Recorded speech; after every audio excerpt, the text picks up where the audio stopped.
and you know, you got a guy walking back, right? We got Herbie Smith on here from basically Paris, Texas, right? And Herbie's an ex-player of mine in his 30s.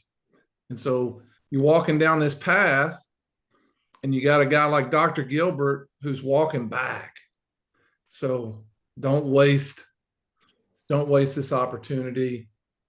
Got Jay Zeller on here. Jay's another guy that um, is walking back on, you know, Ed Agresta, right? We got a bunch of people on here that have done this for a long time.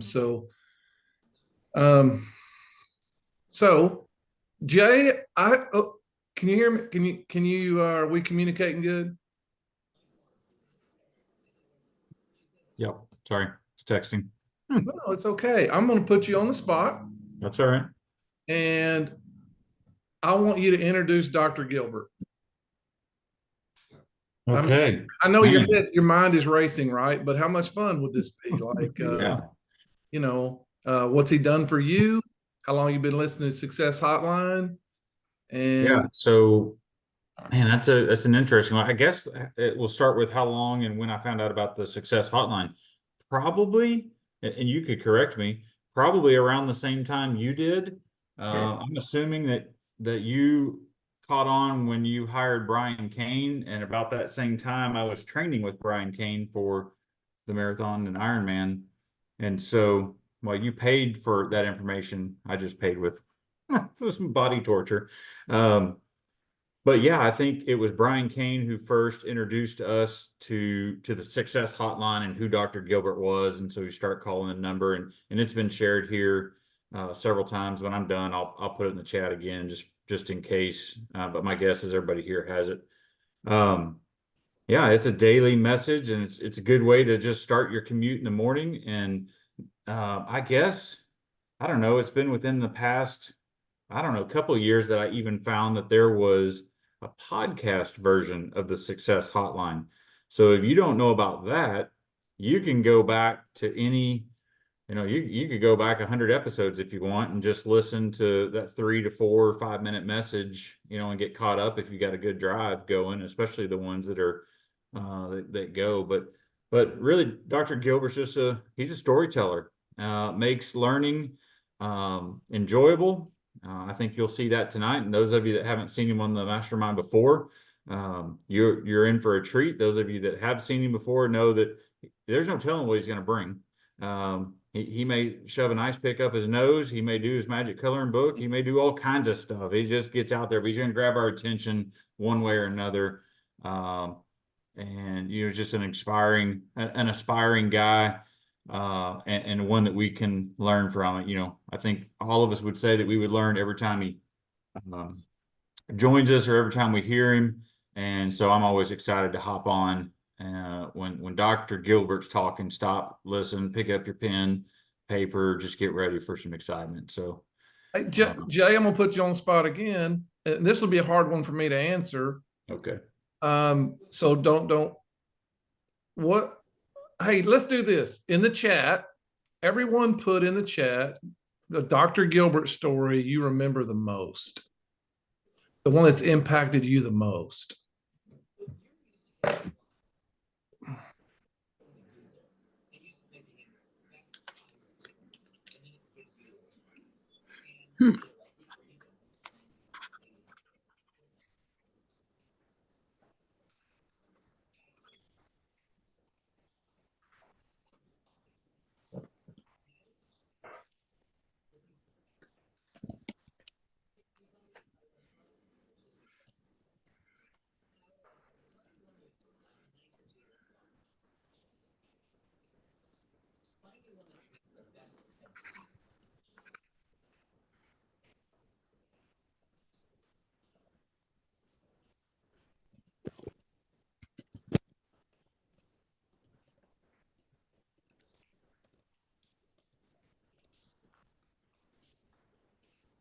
So I have a couple. I'll just say that just pop in my head. I'm probably missing some, but Dr. Gilbert, the guy who procrastinated, he was going to ask that girl to marry him, and the mailman ended up getting to know her better.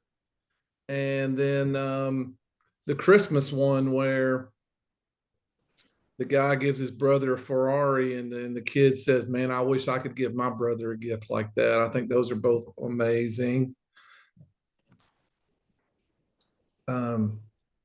Okay, so y'all, I emailed Dr. Gilbert the other day and asked him a question about OADB on a daily basis, and he said, you know, and I was telling him I was going through the podcast. So Dr. Gilbert, get ready to answer this question. We could just do a Dr. Gilbert Q&A this whole time and be fascinating. But I was going through the podcast and I found one of September 2022 about OADB. And of course, listened to it and took notes. And I emailed Dr. Gilbert and he's like, you don't have to go through all those podcasts. Just ask me. And he would say that to everybody in here. So he wants to serve. So Dr. Gilbert, how you've been doing the Success Hotline 32 years? Is that right? That's right. 32 years, never missed. So, are you ready? Are you ready to get started? He's tired Okay. of this. So I'm going to coach you. Okay.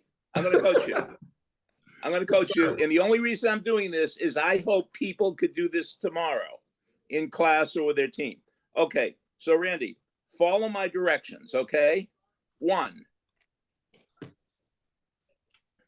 Okay. Okay. 1. So follow my directions. Just say it out loud. Oh, 1. 2. 2. 3. 3.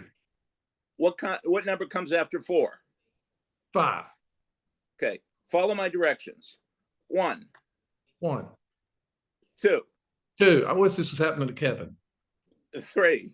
3. What number comes after 4? 5. Okay. Okay. So repeat what I say. Okay. 1. 1. 2. 2. 3. 3. What number comes after 4? What number comes after 4? Okay. Oh, that is, yes. We could, he's like, yeah, if you wouldn't have said that, I would have said 5 again. Yeah. Okay. So where do you want to start? Okay. So I asked Dr. Well, let's start with the guarantee. Okay. Okay. So, and this is more fun for me than it is for you. So I have a lifetime guarantee with all my presentations. And you have to realize I'm 77 years old, so it's my lifetime, not yours, okay? So if anybody there has to give a presentation, you have to teach a class, and you need a story, you could always call me up, 973-985-4138. 973-985-4138. Like the other day, Randy needed a story about, tell me a story about people who did something on a daily basis. So I like doing this. It really tests my mind. The only thing I like doing it more is when you say, I have to give the presentation in 20 minutes.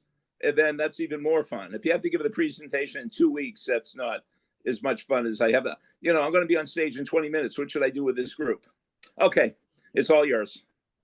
Okay. So I asked Dr. Gilbert this morning to take over for us. Stephen Mackey had a family obligation. Stephen was going to do it anyway from a parking lot, not be able to have a PowerPoint and all this. And I'm like, man, just take care of your kids and we'll get back to you, And so Dr. Gilbert said, well, let's talk about the one thing all coaches must have. And so Dr. Gilbert, I'll just be quiet.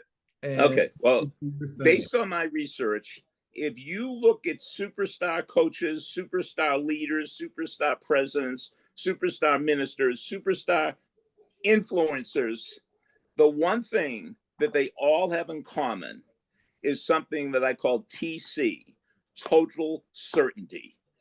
When you are listening to them, you totally believe. Now, here's what I'm going to do in 2 weeks. We have a month less within the semester, and I could have retired 20 years ago. And about 2 weeks from today in all my classes, I will pass out an index card. And the results of what they put on this index card will tell me whether I'm going to teach next year or not. So I said, do not put your name on the card. What I want you to put on the card is something complicated. I want you to evaluate me on a scale of 1 to 10. Number 10, give me a number 10 if you totally believe that I believe what I've been telling you this semester. And 1, you totally don't believe that what I've been telling you this semester. So I am not asking them if they believe what I've been saying.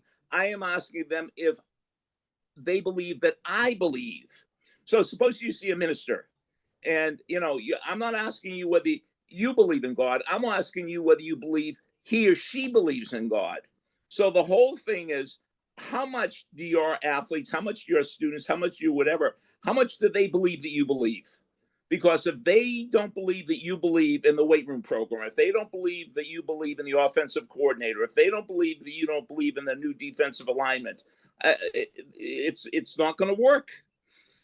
So let's look at the person who's the top of the coaching profession today.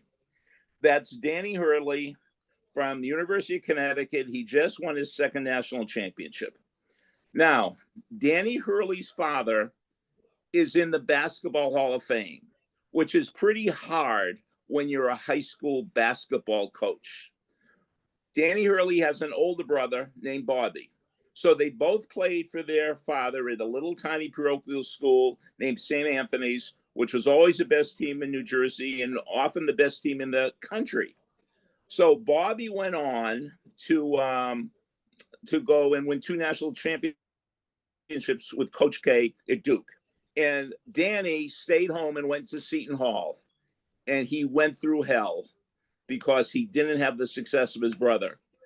Even his fans at Seton Hall, when he was on the court, they'd be yelling out, "You're not Bobby, you're not Bobby." It led the kid to drinking and drugging. I mean, he did not have a good experience.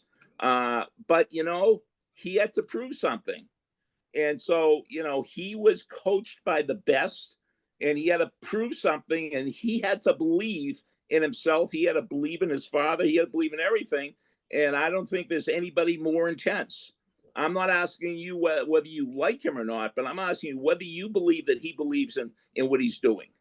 And I think he totally believes, in what he's doing. So the whole thing is, you have to believe that you believe. Your athletes, they have to believe that you believe. Because if they don't believe you believe, they won't believe. And you instantly know when a person doesn't believe. So the father of motivational speaking in America is a guy from Yazoo City, Mississippi, named Zig Ziglar. So Zig Ziglar went to college and he didn't know he was going to be a motivational speaker back in the 40s. So he graduates from college, and back then people sold stuff door to door. You'd actually knock on somebody's door and, believe it or not, they would open the door. That's how life has changed. So Zig got a job selling pots and pans door to door with a very reputable company. And they were very, very happy to hire this kid because he had charisma. He was a great speaker. Who knew he was going to be the father or grandfather of motivational speaking in this country? So they hired this kid, and after a month, he didn't sell anything. So everybody at the home office was really upset. So the president says to the VP in charge of sales, he said, go down to Mississippi, and why don't you spend the day with this Ziglar kid? So he spends a whole morning when all of his calls with him, and Zig didn't sell anything. So they're finally having lunch together, and he said, "Zig, you're a mystery. Your presentation is good. You have rapport with them. You got them laughing. But let me ask you something, Zig. Do you own our pots and pans?" And he said, "Well, as soon as I make some money, that's the first thing I'm going to buy." He said, "That's the problem. That's the secret sauce. They don't believe that you believe. You don't own them, so how can you not sell them? So don't sell a Subaru unless you own a Subaru." So that's the whole thing. Do they believe that you believe? And as soon as my students they start giving me 5, 6s, and 7s, I'm going to retire because I'm losing it, because they don't believe that I believe in it. I can't think of anything more important than, if I'm teaching Shakespeare, they better believe that I believe that Shakespeare is the greatest thing that ever happened to the English language. If I'm teaching, film appreciation, they better believe that I believe that Steven Spielberg is the greatest thing that ever happened to American film. So that's what we're talking about. They have to believe that you believe. And, in order for you to believe, you have to trust yourself. So, we doing okay so far? Greatness. So let me go over this. Hopefully somebody could use this tomorrow. So make a little clock. So we have 12 o'clock, we have 3 o'clock, we have 6 o'clock, and we have 9 o'clock. So at 12 o'clock is the how do you work at anything. The how do you work at anything. It could be school, it could be sports, it could be your job. And at 3 o'clock is the better you do. So if you work harder at something, you'll probably do better at it, especially if it's something difficult. And if you're doing well at something difficult, you'll feel better about yourself. So you work harder, you do better, you feel better, you like it more. And when you like it more, you work harder at it. Now, I know you're not following this, so let me tell you a story. I like to coach a lot of my students. So before COVID, one of my students, an exercise science major, came to me and said, Dr. Gilbert, I failed my first chemistry quiz. I failed my first chemistry exam. Could you help me? I said, okay, here's what I want you to do. I want you to text me every day. I want you to study chemistry 1 hour a day, every day, 7 days a week until the final exam. And you have to tell me the truth. You say, Dr. Gilbert, I just studied my hour of chemistry. Dr. Gilbert, So he starts sending me emails or texts. I studied. Then after a few weeks, I got an A in my first quiz in chemistry. A couple of weeks later, I got an A in my next exam in chemistry. A couple of weeks later, I got an A in my next quiz. I got an A in my next exam. I got an A in the final. I got an A for the class. And then he came to see me. He said, yeah, could we do this next semester? So same thing. But now he started getting A.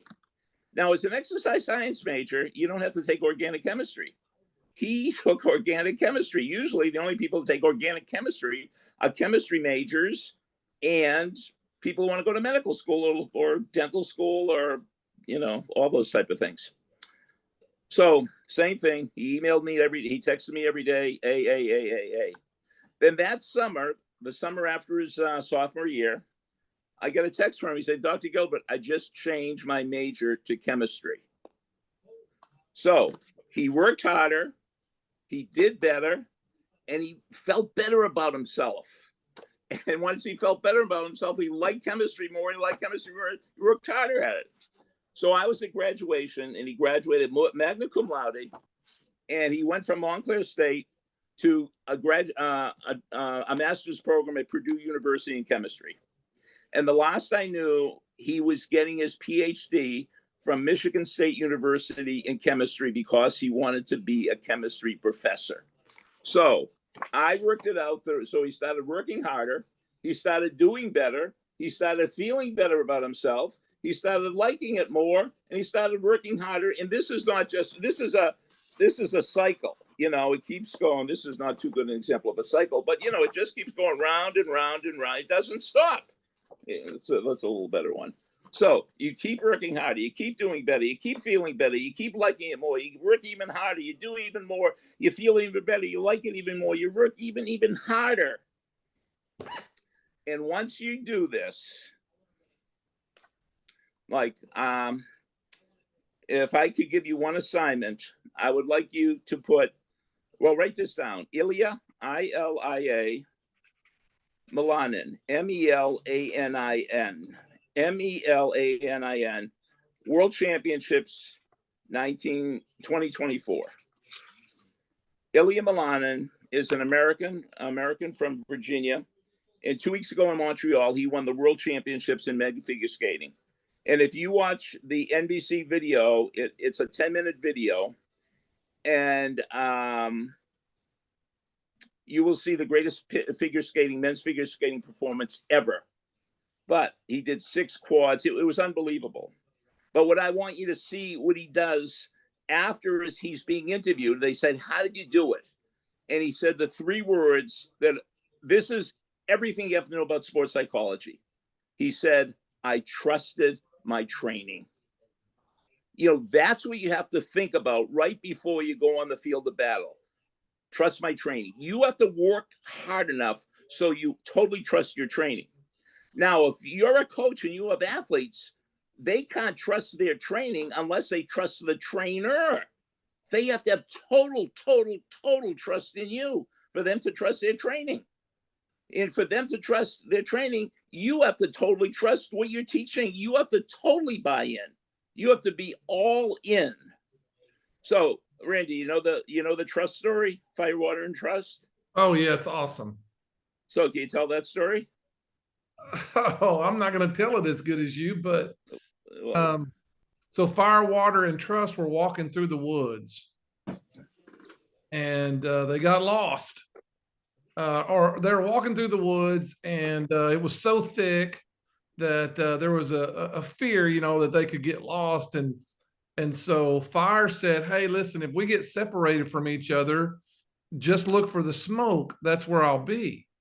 So they walked some more. And water's thinking about it. He goes, well, if we get separated, just look for the green grass, because the water, you know, I'm going to make the grass green. And they walk some more. Trust is thinking, and Trust finally says, hey, I'm just going to be honest with you guys. Don't lose me, because if you lose me, you'll never find me again. yeah, exactly. And he told the story great. So once that trust is broken, I don't have to tell you about trust in romantic relationships, but it's fragile. Trust is fragile, and they have to believe that you believe, and they want to believe that you believe. They want to believe that you totally think that Fast and Wide is the greatest offensive system of all time. They want you to believe that our strength coach is the greatest strength coach that ever lived. They want to believe that you believe. And guess what? If you don't believe that you believe, you probably don't like your job that much. Like when I have nothing to do, I walk around my building. We have a 7-story school of education and a million classrooms. And I go by these classrooms and I see these teachers with these unbelievable PowerPoints who are unbelievably unenergetic speakers.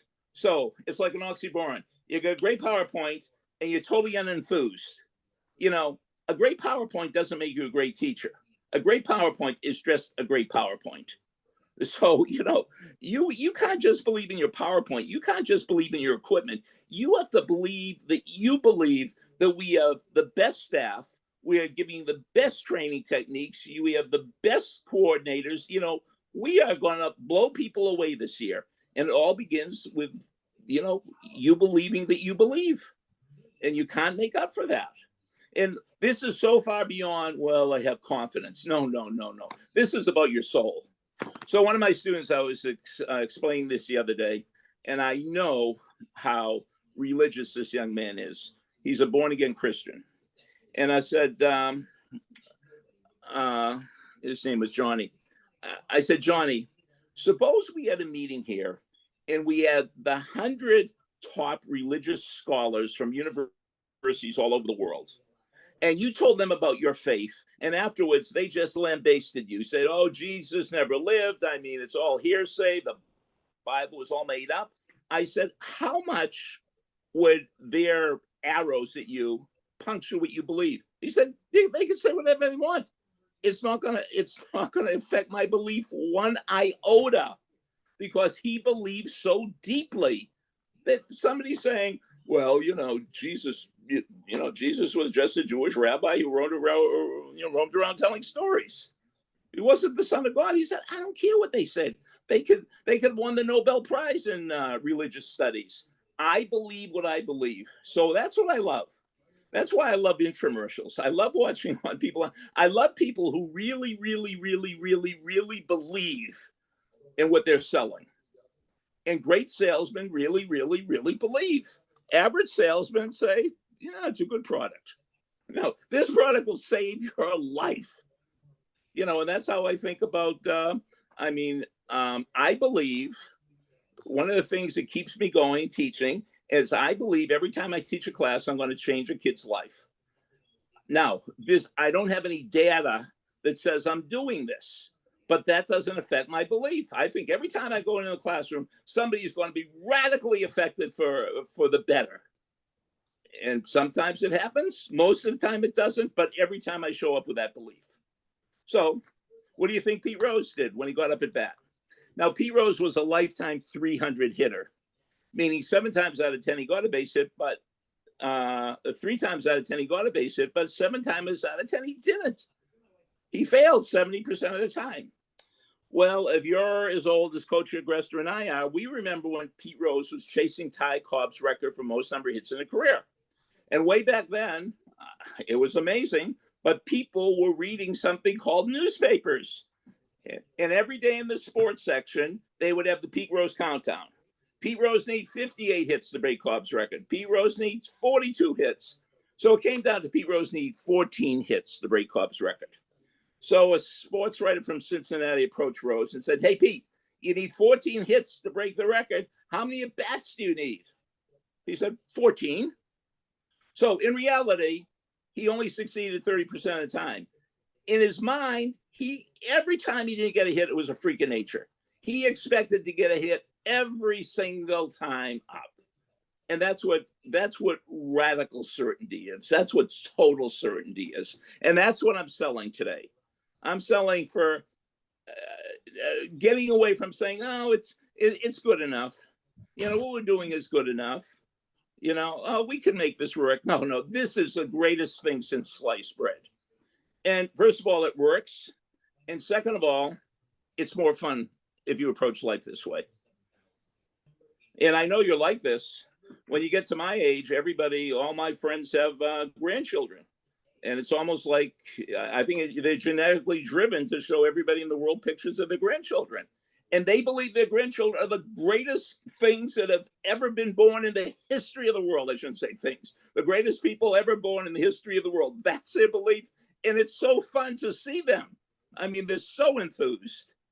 So, Dr. Gilbert, what did you tell me when I told you that I was going to start doing some mental training for teams?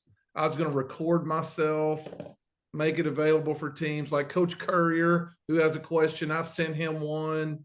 Yeah. What do you say? I said, here's what I said. Hey, Dr. Gilbert, I want to send you one. I want you to tell me kind of what you think about it or whatever. And what do you say? The only thing you would grade me on would be what? Oh, well, not the only thing, but the major part of your grade would not be information, would be inspiration. You know, I mean, it's like how much energy are you putting into it? Because if you're energized, the listener is more likely to be energized. If you're not energized, I mean, just watch when you watch a YouTube video. How long are you likely to watch a talk if the speaker isn't energized? And look at the torture we were put through in grade school, middle school, high school, college by these unenergized teachers. So when I get these students in college, they just, the most excited I ever see them is when I say class canceled. That's the most excited I ever see them, because they've already been conditioned that, oh, I just have to, jump over this hurdle. I just have to go through this hoop. I mean, they're uninspired. Now, most people didn't have Coach Agresta in high school. Coach Agresta, are you there, Coach Agresta? Can you talk to us? I hope he can, because he was the most inspiring. Are you there, Coach? Yeah, here you are. Can you hear me now? Yeah. Sounds like so the what did commercial. you have outside your classroom? What do I have outside my classroom? I had me. I used to greet every kid. The welcome mat, right? Oh, the welcome mat. Yes. The welcome. And I used to be out there shaking every kid's hands as they came in. And when kids were coming in the room, Coach Agresta trained them that they had to wipe their feet on the welcome mat 3 times and say, I'm smart and I'm good. I'm smart and I'm good. I'm smart and I'm good. That's right. Yep. And that's a way to start class. You want to know how not to start a class? Oh, we got a lot to cover today. That's how not to start. We got a lot to cover. So at Agresta, I'm smart and I'm good. I'm smart and I'm good. I'm smart and I'm good.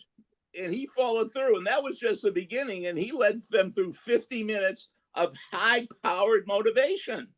And that's what kids have to be introduced to at a younger age. It's a little too late when they get to college.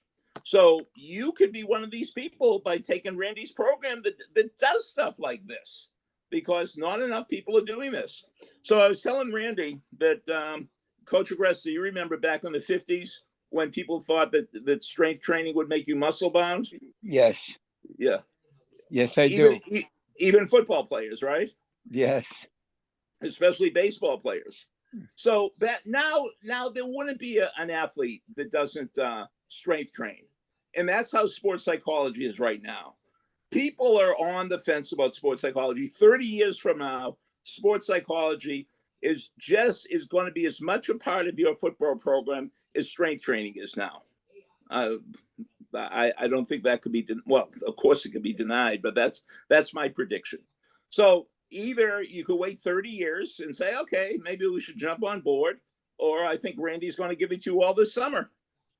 Is that correct, Randy? Well, yes, sir. I believe that it's the edge. We're all looking for an edge, and the edge. Everyone this summer is going to lift weights and work on speed and agility and all those things. I mean, you got to be doing it just to fight to a tie. And so the mental training is where you're going to get your edge, and I'll get into all that stuff.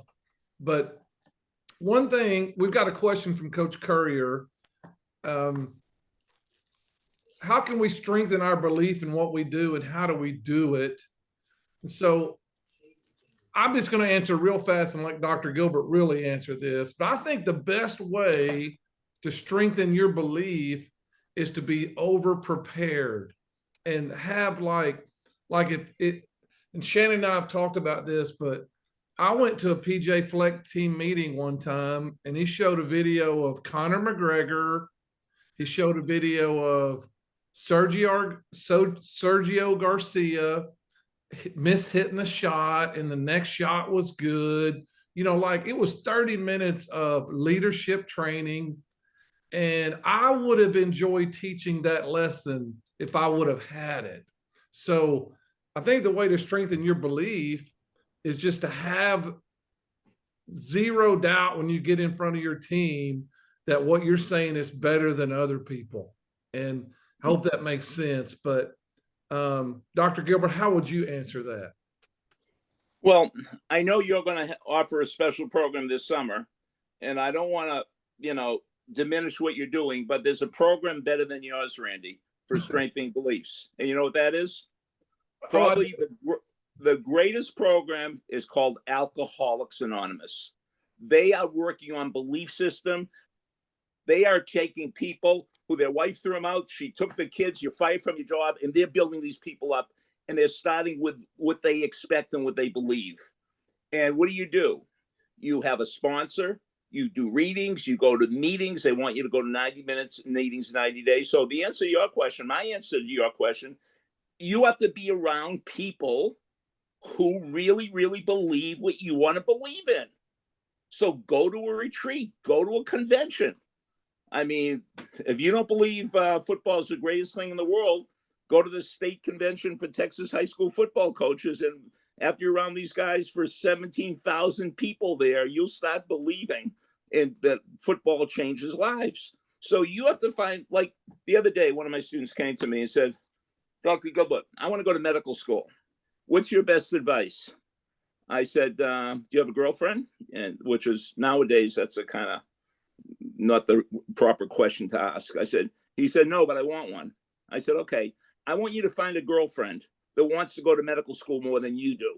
And I want you to hang out with her all the time. I want you to study with her. I want you to go to her classes. I want you to see how she takes notes. So the answer is hang around with people who are more into it than you're into it. And guess what? I don't know if I still have a Boston accent, but I've been in New Jersey for 45 years. If you come from Boston and you speak like the Kennedys, and you come to New Jersey and you're around people that speak like people from New Jersey, your accent is going to change. So if you're around people who have radically different positive thoughts and total belief in all that, your beliefs are going to change. So if you want to become a vegan, hang around with vegans. If you want to become a born-again Christian, hang around with born-again Christians. If you want to be a great strength coach, hang around with the best strength coaches on the planet. So that's my answer, Randy. Hang around people who and that's what they say in AA. Hang around people who have what you want. But I was thinking about this today. Suppose you were really, really, really into the group, the band Queen. You know, you love Queen. You know, even though the lead singer died and all that, but you still love Queen. And for your birthday, I give you a ticket to what do they call a cover band? I give you a ticket to a cover band for Queen. You're not too excited about that because you want to see the real thing, you know? So you have to hang around the real thing, not the fake. You have to go to the real Queen concert, and people will pay money and they go to Europe to see the real Queen. So, you know, I was thinking about today. Today I have a heart condition. The top 3 doctors in the world in something called electrophysiology. You know, he's one of the top 3. In the waiting room, there were people from India, there were people from Belgium, people from all over the world would come and see this guy. This guy is the Queen. He is the real thing. So you have to find the real thing and start hanging around with these people. And it doesn't have to be in person. Hang around with Vince Lombardi. You could read his books. You could watch his videos. Hang around with John Wooden. There's enough written about Wooden that you could spend a whole summer just learning all about Wooden and hang around with Wooden. So I'm trying to think on YouTube. Lombardi did a training video for salespeople. And it's about a 45 to an hour thing. It's absolutely fabulous. And it's real, you know, vintage Vince Lombardi when he was with the Packers. I think it's called Extra Effort. I think that's what it's called. So if you put in Extra Efforts Vince Lombardi, you'll see what I paid $600 to buy on 16 millimeter film. And now you could just get it for free on YouTube. Yeah, I think it's Extra Effort. And you'll see Jim Taylor, and you'll see Paul Horning, and you see Max McGee, and you see all the guys. All right, so let's open up for questions then. Like, who's got a question for Dr. Gilbert? I'll jump in real quick. You know, one of the things that, and I don't know, Randy, if you got it from Dr. Gilbert or Brian, or if you just figured it out, but you like doing videos for meetings. And Dr. Gilbert, you mentioned infomercials with your belief and how they believe in what they're selling. What, in your mind, if you could think back, what's one of the greatest infomercials that that really connects this message? Oh, well, I could, I have it right up here. Oh.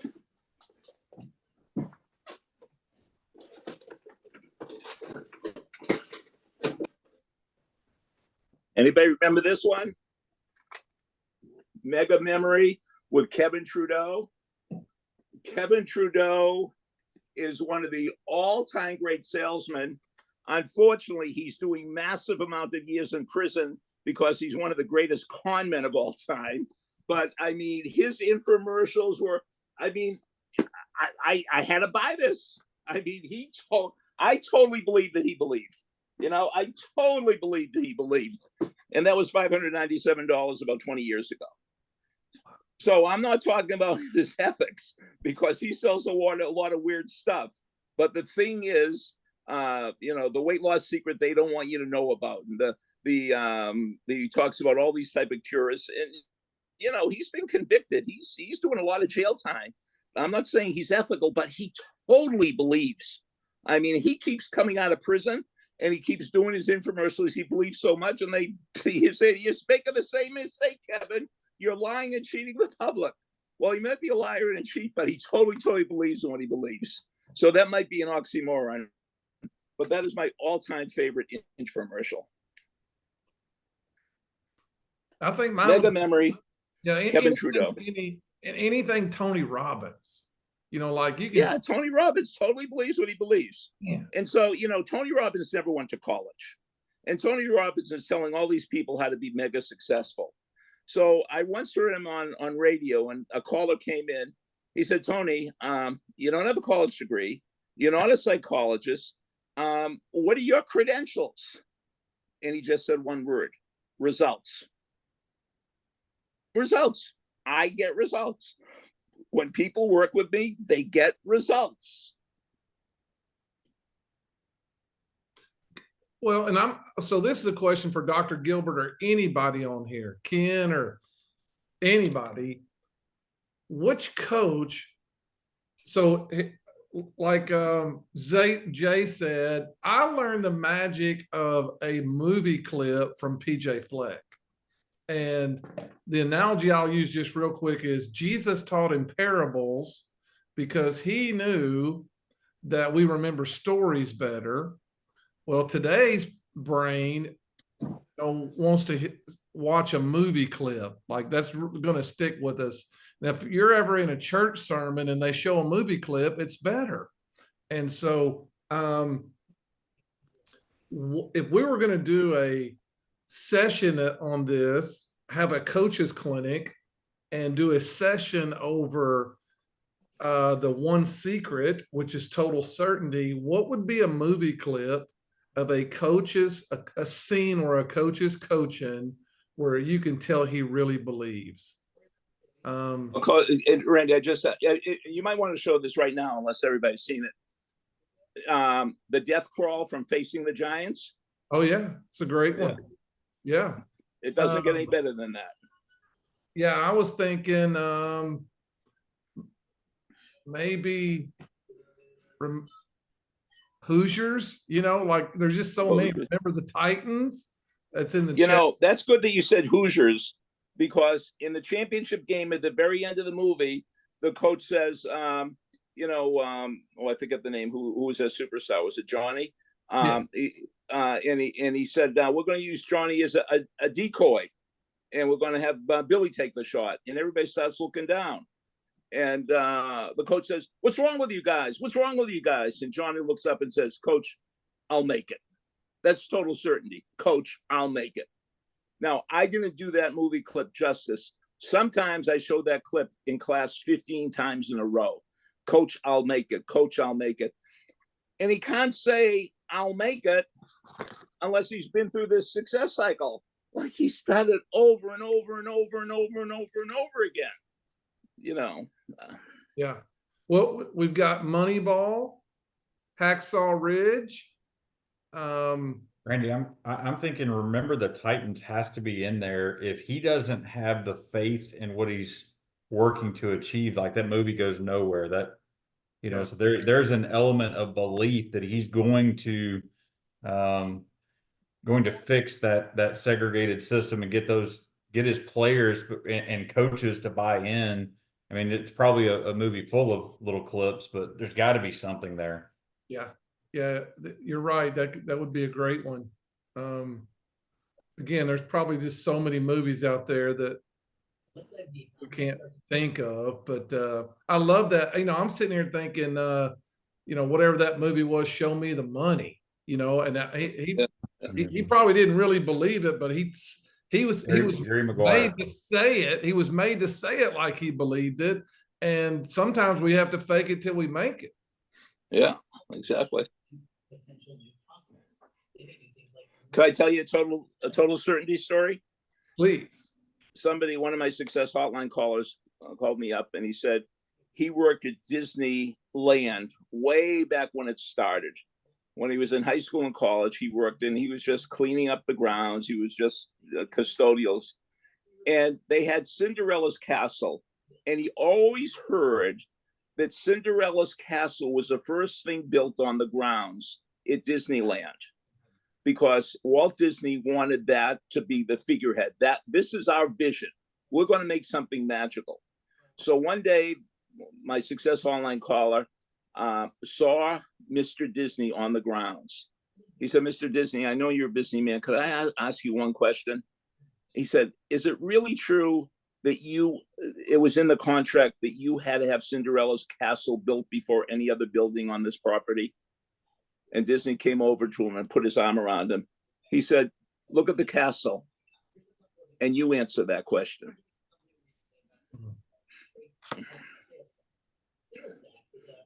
Love it. No, I have a question. So I have a good job right now, but I'm working towards what I want to do for my dream job, which is to be a teacher and a coach.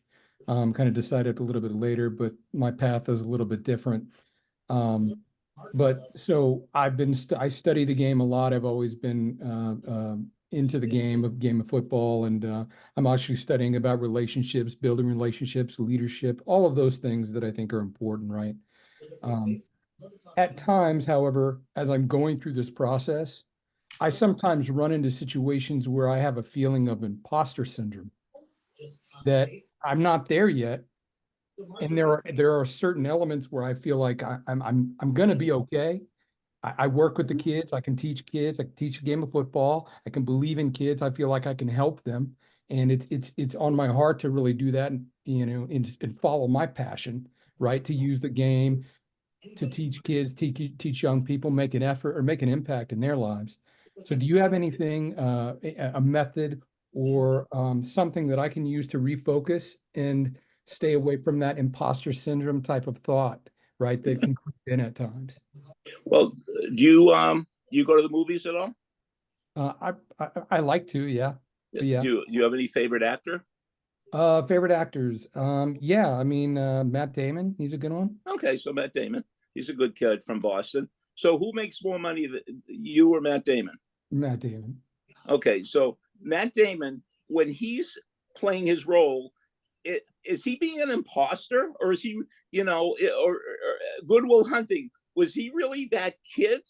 No, he was acting as if he was making believe. I think three of the most powerful words in sports psychology are acting as if. So as a coach or as a teacher, there are going to be some days that the last thing you want to do is to get in front of the team or the students, and you have to act as if. You have to make believe. You pretend. This is a key thing. You have to be a good imposter. So don't say I'm going to be the best imposter there is. Okay. And that's what you want. You want to fake it. Coach Agresta, you have something to say about that? Yeah, I was going to say, I just heard recently the quote, act like you are until you become. Yeah. Act like you are until you become what you are. Goes along with the imposter syndrome there. Be the way, every day when I used to get excited about the class, like you did with your classes, we didn't feel like being there sometimes. But you know what? After a while, you just get into it, the emotion and everything else, and you get into it. It's cool in my part of the world, state strategy content. You got to get people in the state to learn, what strategy you're going to use, and then you give the content, and that before is all that belief and everything else before the content. Yeah.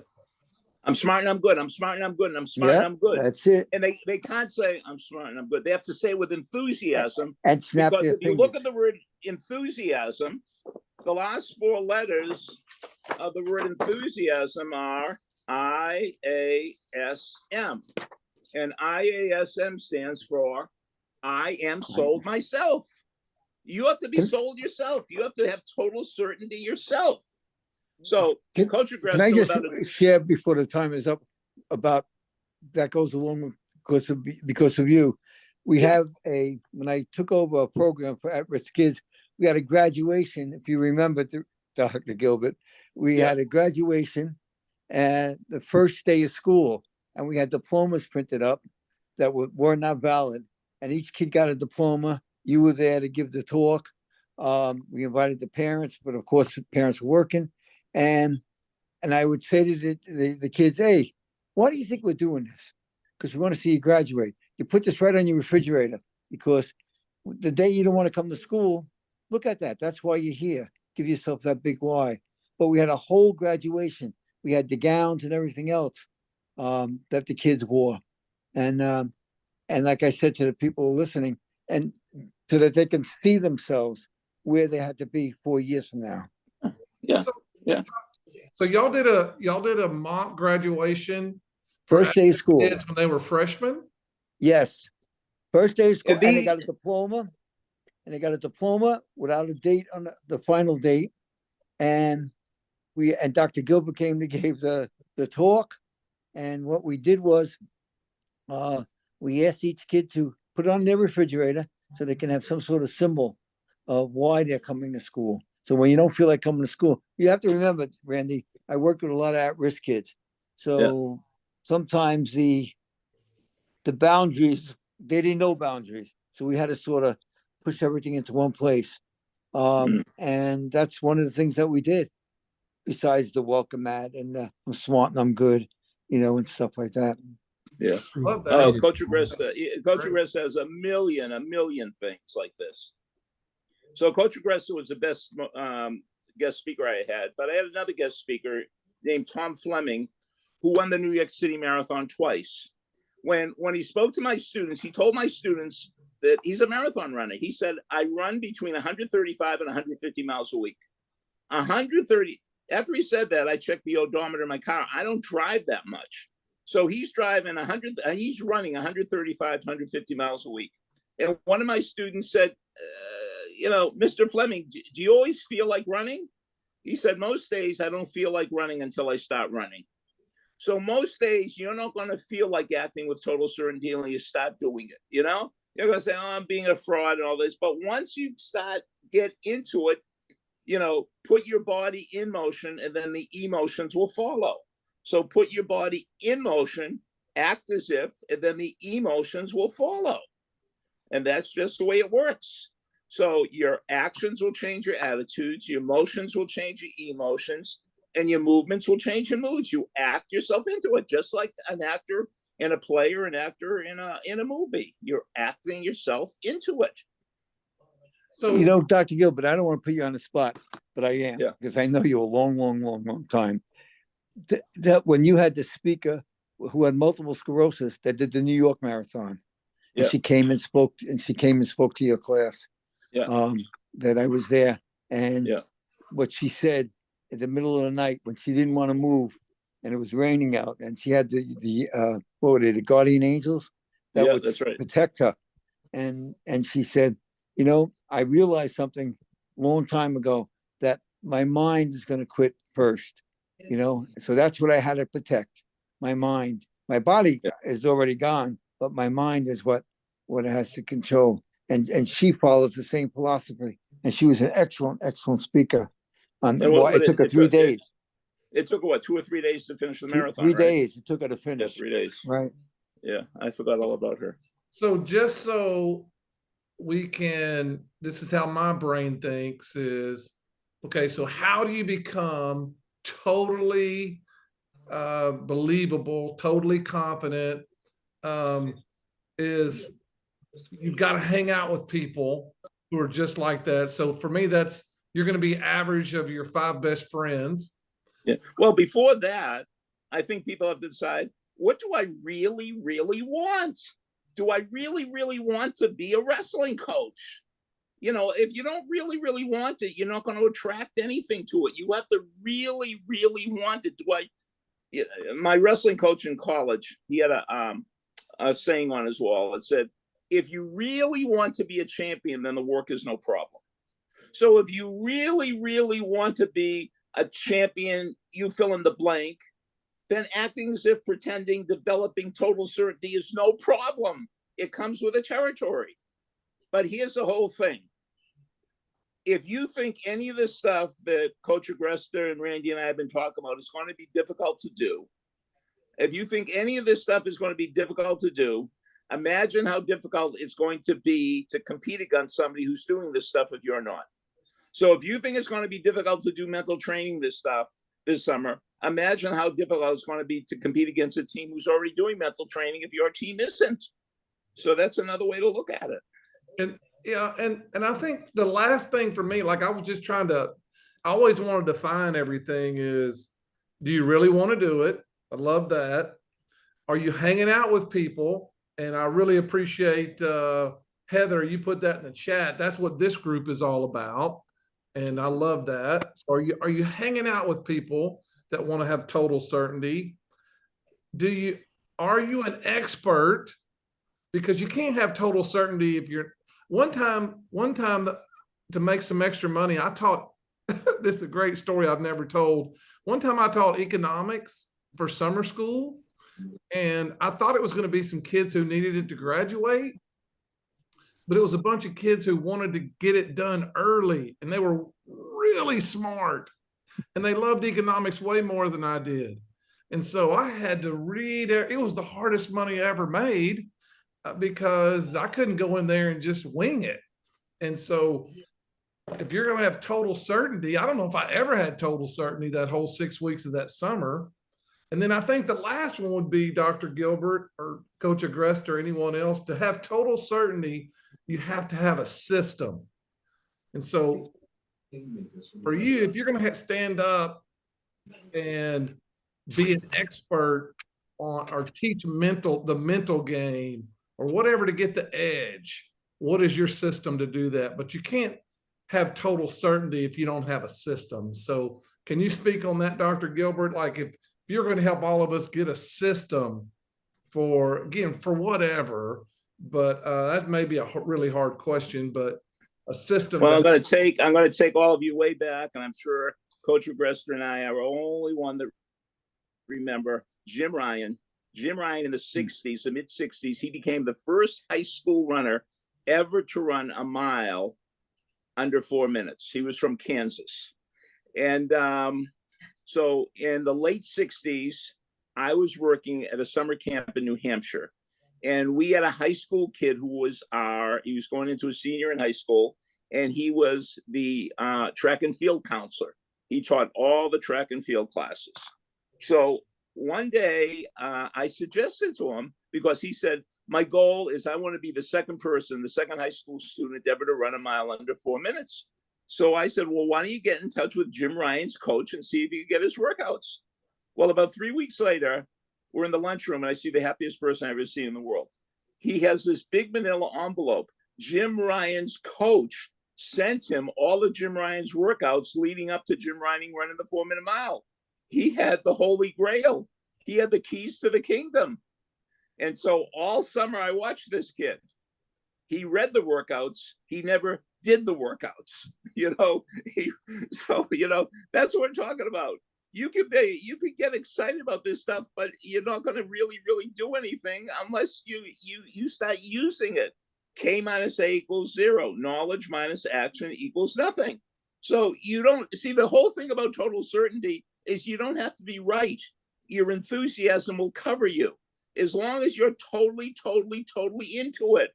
So if you love your minister and he's totally into his religion, so he misspoke about what book in the Bible that quote was or this and that, you'll forgive him because you just love his enthusiasm, you love being around him, you love his energy. The Sanskrit word for this is called Shaktipad. Shaktipad means exchange of energy. So I've never been to a Taylor Swift concert, but it seems like the rest of the world has. And so my students had gone to Taylor Swift concerts. I said, why do you spend all that time and money going out to Kansas City to see Taylor Swift? I mean, you could just stay home and watch it on YouTube. I said, are you kidding? I said, I want to be there in person. When you're there in person, there's this exchange of energy between the performer and the audience, between the coach and the athlete, between the teacher and the student. This is a magical thing. There's this exchange of energy. Like there was an exchange of energy today between that superstar doctor and me. I mean, I could feel it. And if you know what being slain in the spirit is, some people are so into it that they just pass out. They faint when they're around the minister. So, and Andrew Murata might be a good example, like a basketball official. A basketball official must have total certainty on that call, whether he really does or not, but he must have it. Yeah. And I'm not saying this is an assignment. This is what makes life fun. It's fun to be totally certain. It's fun. I know that Shakespeare's the greatest thing you've ever read, even though you don't like it. I know that doing planks is going to build your butt. I mean, you just have to love it so much that you want to sell it to other people. Why would you want to keep it for yourself? Yeah. So this summer, last semester when Boys in the Boat, the movie came out, I was all over that movie. I'm telling everybody to see the movie because I love the book so much. It's the best book I ever read. I hated the movie. I was told, so I told people, I said, look, see the movie before you read the book, because if you read the book first, you're not going to like the movie. If you see the movie, it's an okay movie until you read the book. Then you realize how great it could have been. Awesome. Anybody? And the problem with the movie is the coxswain, the guy that calls the beats, the guy that calls the strokes, the guy that doesn't have an oar in his hand, the little tiny guy. He should have been the key figure in the movie because he's the one that made that boat go. You know, he's the one, he had the Shakti part. The coach didn't have it. The boat builder didn't have it. The kids didn't have it. That guy had it. And that guy went on to being a superstar lawyer who actually had some of his cases he presented in front of the Supreme Court. So he was a superstar. But the movie just, you know, that would, you know, like in Miracle, Herb Brooks, he was the Shakti Pod guy. He got them to believe what he believed. We could beat the Russians. Yeah, that's the greatest example we should have mentioned earlier. Yeah. Anybody else, y'all? Last question for Dr. Gilbert. Gosh. So good, Doc. Thank you. Thank you. Anytime. I love it. So remember my lifetime guarantee, 973-985-4138. If you need a story, a quote, or anything, I'm ready and willing to help you. Could I just end with one story? Please. Okay. So a couple of weeks ago, the next big thing in athletic training, according to people that know what they're talking about, is training fascia. Fascia is like the cellophane that goes over the muscle tissues, and they're finding that this is trainable. They never thought it was trainable. Okay. So I go to this fascia workshop on a Friday and Saturday a couple of weeks ago. And the main reason I went is Bobby Stroop, who is Patrick Mahomes' trainer his whole life, ever since he was a young kid, is at the workshop. So the workshop all day Friday, middle of Saturday afternoon it ends. And I got a lot of information, but if I can't leave a workshop with a story to tell my students, I am not happy. And I didn't have a great story. So Bobby is standing all by himself, and I approach him. I said, Bobby, can I ask you a question? He's a very, very kind guy. I said, can I ask you a question? He said, sure, ask me anything. I said, who's the hardest working athlete you ever trained? He said, oh, that's very easy. And he's going to say Patrick Mahomes, right? He said, Brittany Matthews. I said, Brittany Matthews? Who in the world is Brittany Matthews? He said, well, Brittany was a year older than Patrick, and she was to the girls' soccer team what Patrick was to the football team. And I said, what happened to her? Well, she went to the University of Texas at Tyler. Then when she graduated, she played a couple of years of pro soccer. She said, did you ever hear of her? I said, well, I really don't follow women's pro soccer. He said, oh, no, you've heard of her. You just don't know her by the name Brittany Matthews. Because she, when she was in high school, like with hit workouts, she'd kick Patrick Mahomes' butt. Said, you don't know her by Brittany Matthews. You know her by Brittany Mahomes. So that's Patrick Mahomes' secret weapon. His wife outworks him. And as a matter of fact, he has two secret weapons, his wife and his trainer, you know? And Bobby Stroop totally believed what he believes. He has more variations on more things. He had more ways of doing lunges than I think the rest of the world combined. Yeah, love that story. I heard that's a Success Hotline one that I heard the other day. I had no idea who Brittany Matthews was, so it was great. And Dr. Gilbert, you're the best relief pitcher known to man. Y'all, he's going to be a starter on this in a couple of weeks. I'm still working my way up. You have more time to prepare now that you need it. But thanks everyone for joining us. I know everybody got better. I know I did, and I'm grateful. Thanks, Dr. Gilbert. It's my pleasure.